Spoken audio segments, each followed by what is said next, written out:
Você toma seu chá, apaga a TV no horário certo, deixa o celular longe da cama, talvez tome melatonina, faz tudo o que te disseram para fazer e mesmo assim você deita, fecha os olhos e o sono não vem. Ou vem por um momento e vai embora logo em seguida. Não é falta de esforço, não é falta de boa vontade e muito provavelmente não é só a idade. Existe algo que acontece nos minutos antes de você deitar, algo que a maioria das pessoas ignora completamente, que determina se o seu corpo vai conseguir entrar nas fases profundas do sono ou vai ficar rodando na superfície a noite toda. Mas aqui está o que poucos percebem. Não é um hábito novo que você precisa adotar. É uma crença antiga que precisa ser revisada. Uma crença que parece tão razoável, tão baseada em senso comum, que nunca foi questionada. E é exatamente essa crença, ou um conjunto delas, que está mantendo o seu sono na superfície noite após noite. Você faz as coisas certas, mas talvez esteja fazendo pelas razões erradas ou deixando de fazer a coisa certa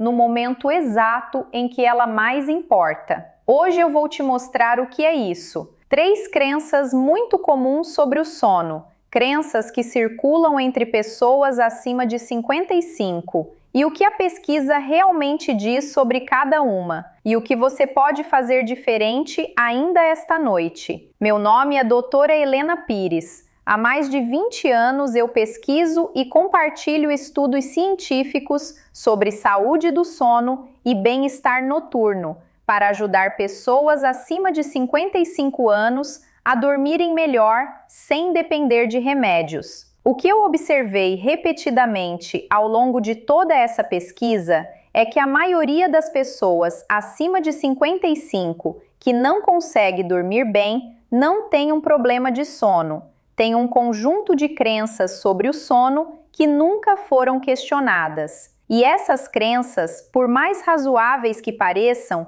estão ativamente sabotando o descanso que o corpo ainda é completamente capaz de ter. Neste vídeo, eu vou examinar 3 dessas crenças ponto a ponto e te mostrar o que a pesquisa diz de verdade sobre cada uma. Ao final, você vai entender por que as soluções que você já tentou funcionam pela metade e o que falta para que funcionem de verdade. Mas antes de chegar nas crenças, preciso te mostrar algo sobre o que acontece com o sono depois dos 55. Porque sem esse contexto, as crenças continuam parecendo razoáveis e é exatamente aí que está o problema. Pense no sono como um programa de restauração que roda toda noite. Aos 30 anos, esse programa roda completo, sem interrupção. O corpo entra nas fases profundas com facilidade,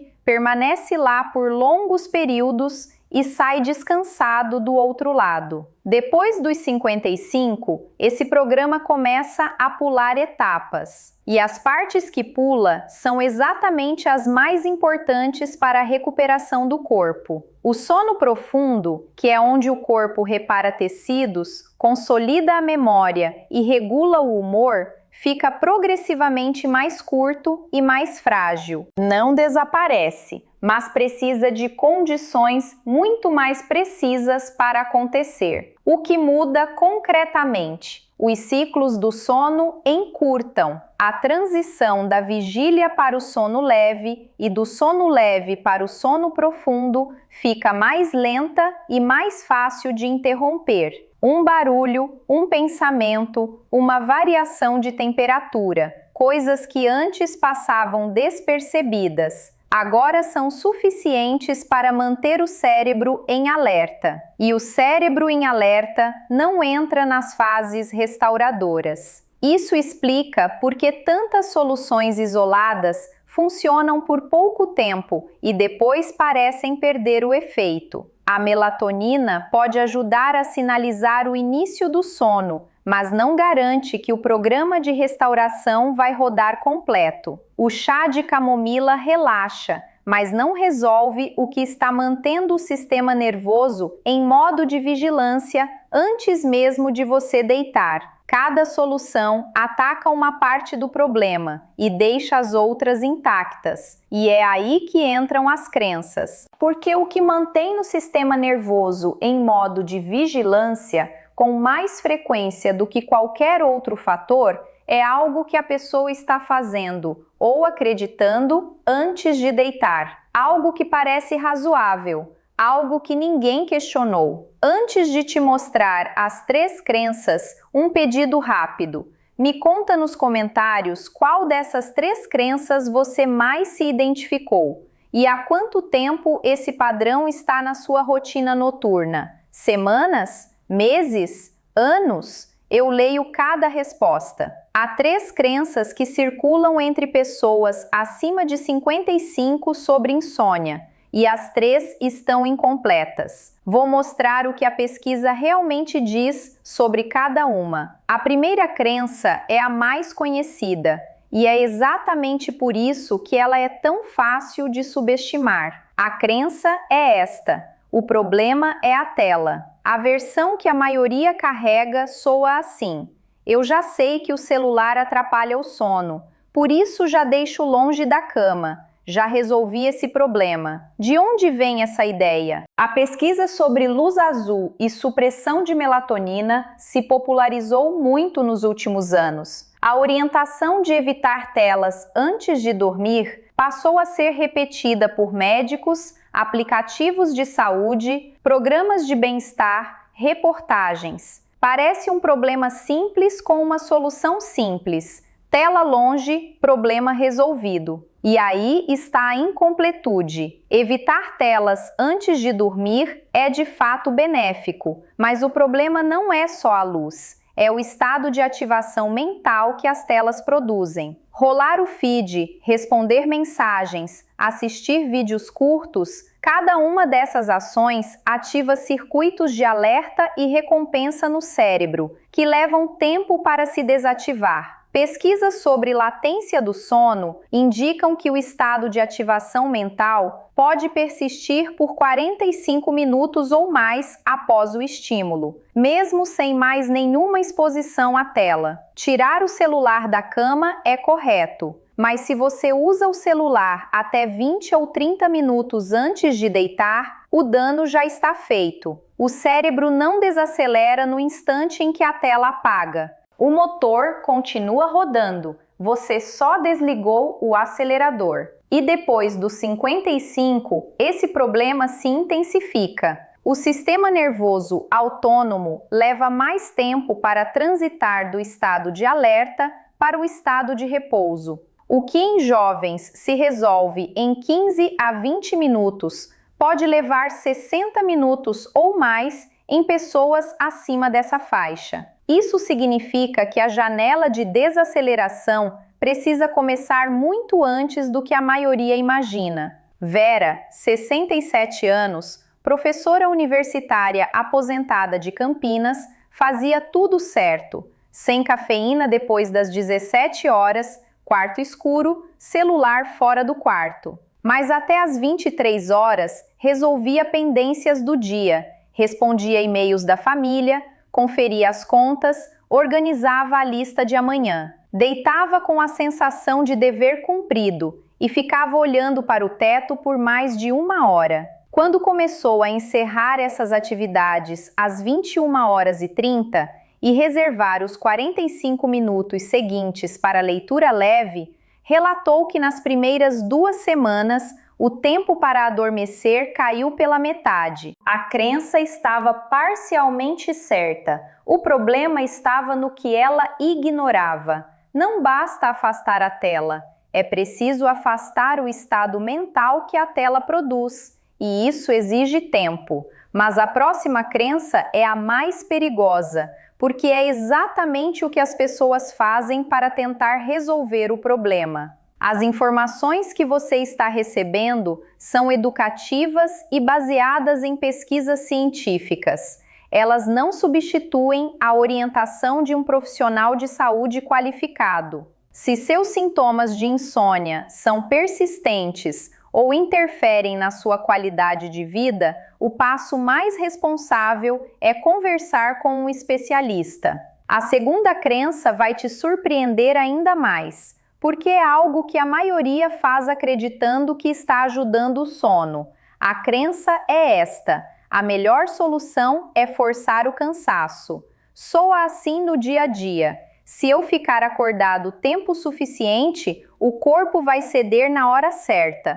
Quanto mais cansado, mais fácil de dormir. A lógica parece sólida e tem uma base real. O sono é regulado em parte pela pressão homeostática, que aumenta com o tempo acordado. Mais horas sem dormir deveria significar sono mais profundo e mais fácil. Muitas pessoas usam isso conscientemente, acordam cedo, evitam cochilos, esticam as noites esperando pelo cansaço certo. E é exatamente aí que a crença se torna um problema. A pressão homeostática é real, mas não é o único regulador do sono. O ritmo circadiano, o relógio biológico interno, precisa estar sincronizado com a hora de dormir para que a transição aconteça de forma suave. Quando a pessoa fica acordada artificialmente até tarde, esperando o cansaço ideal, frequentemente ultrapassa a janela natural de sonolência do ritmo circadiano. O corpo passa por um segundo pico de alerta,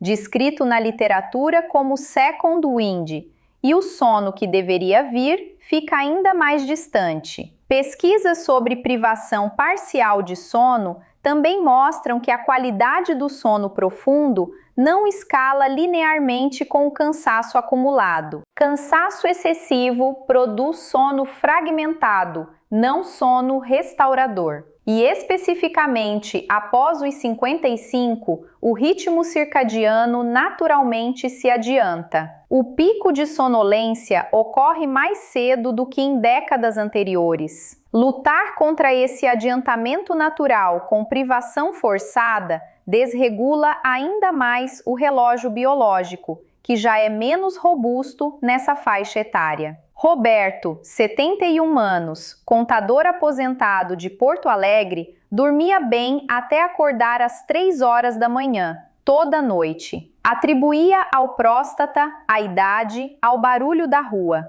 O que ninguém tinha perguntado: o que ele fazia antes de dormir. Toda noite, entre 22 horas e 22 horas e 30, assistia ao noticiário. Eram 30 minutos de conteúdo emocionalmente carregado imediatamente antes de deitar. Quando substituiu o noticiário noturno por um documentário leve assistido no começo da noite, o despertar às 3 horas passou de diário para 2 ou 3 vezes por semana em menos de um mês. O cansaço ajuda a adormecer, mas forçar o cansaço no momento errado do ritmo circadiano pode piorar a qualidade do sono e criar um ciclo de privação e compensação que nunca resolve o problema de base. O corpo não precisa de mais cansaço, precisa de sincronização. E a terceira crença é a mais importante e provavelmente a mais difícil de abandonar. A terceira crença é a mais silenciosa de todas e é exatamente por isso que faz mais estrago. A crença é esta: o que eu faço logo antes de dormir não importa muito. Soa assim: já desliguei o celular, já tomei meu chá. O que eu fizer nos últimos minutinhos não vai mudar muita coisa. De onde vem essa ideia? A maioria das orientações de higiene do sono foca nas grandes mudanças: telas, horário,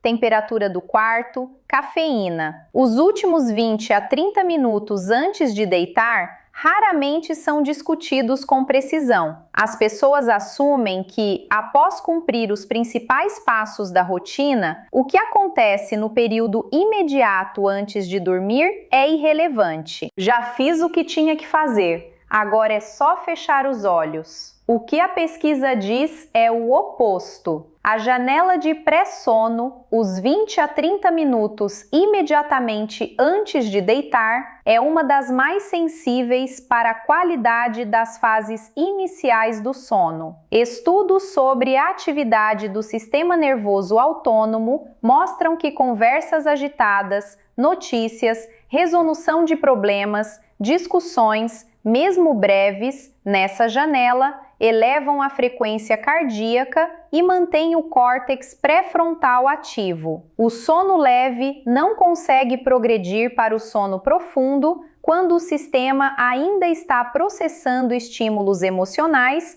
ou cognitivos recentes. E diferente da crença anterior, aqui o problema não é o que veio horas antes, é o que veio minutos antes. Ana, 63 anos, comerciante de Recife, relatava que nunca conseguia desligar a cabeça. Deitava, fechava os olhos e começava a resolver problemas do negócio mentalmente. Tentou melatonina, ajudou por 3 semanas, depois parou de funcionar. O que mudou a situação foi criar um ritual de encerramento físico e fixo. Fechar o caderno de anotações, preparar o chá, sentar por 10 minutos sem nenhuma tela. Em 3 semanas, o corpo começou a associar aquela sequência ao início do descanso. Muitos relatam exatamente isso. Não é relaxamento imediato, é aprendizado gradual do sistema nervoso. Carlos,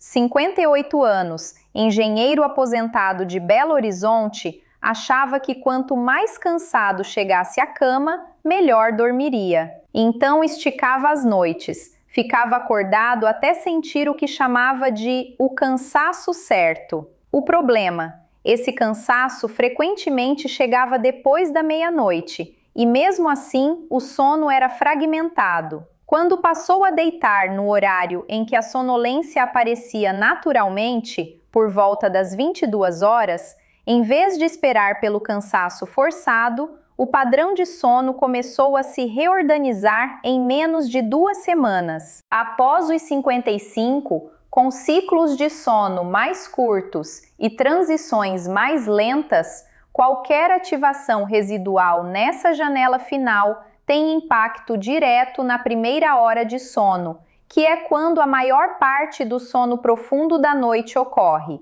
Perder essa janela significa comprometer o período mais restaurador da noite inteira, não porque o corpo não quer dormir, mas porque o sistema nervoso não recebeu sinal suficiente para parar. Agora você sabe a diferença entre o que parece verdade e o que a pesquisa realmente diz. As 3 crenças têm algo em comum: ignoram a janela. O sono profundo não começa quando você fecha os olhos. Ele começa a ser preparado ou sabotado nos 30 a 60 minutos anteriores. A janela de desaceleração não é opcional. Ela é a condição que permite ao programa de restauração rodar completo. Não é falta de melatonina. Não é falta de boa vontade, é que o sistema nervoso de uma pessoa acima de 55 precisa de tempo e de condições para sair do modo de alerta, e a maioria das rotinas noturnas não cria essas condições com precisão suficiente. E as 3 correções são simples, não exigem suplementos, não exigem mudanças radicais de rotina.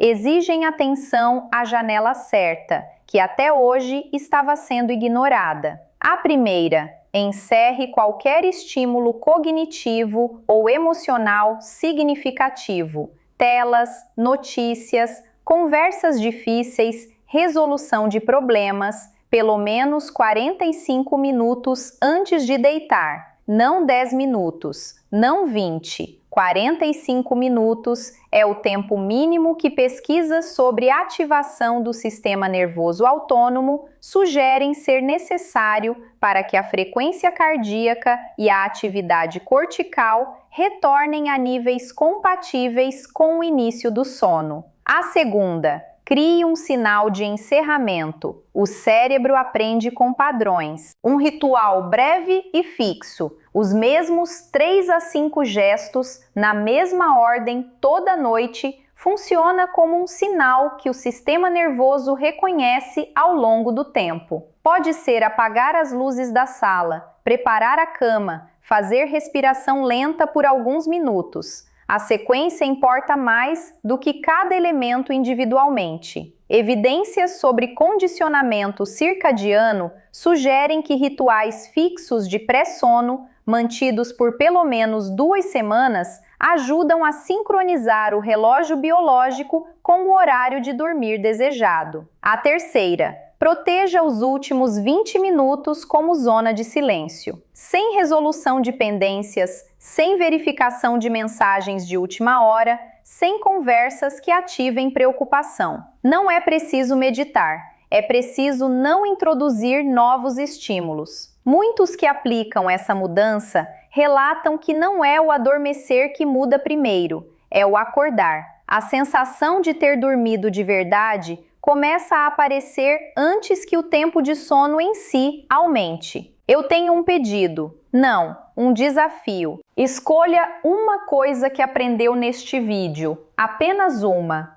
A janela de 45 minutos, o ritual de encerramento, os últimos 20 minutos de silêncio. Escolha a que parece mais possível para você agora e implemente esta noite, não amanhã, esta noite. E quando fizer, volta aqui e me conta o que sentiu. Eu vou estar lendo cada comentário. Agora me diz uma coisa, você tem dificuldade para adormecer quando deita? Ou você adormece rápido, mas acorda no meio da noite sem conseguir voltar? Comenta 1 para dificuldade para adormecer, 2 para acordar no meio da noite. Você merece acordar descansada, não conformada, descansada, e isso ainda é possível. Até o próximo vídeo. Eu sou doutora Helena Pires. Cuide-se, mantenha-se informada e lembre-se, o seu corpo ainda sabe dormir profundamente. Ele só precisa que você dê a ele as condições certas para isso. Nota importante: este vídeo é exclusivamente para fins informativos e educativos. Não substitui aconselhamento médico profissional. Se você tem sintomas persistentes de insônia ou dificuldades de sono que impactam sua qualidade de vida,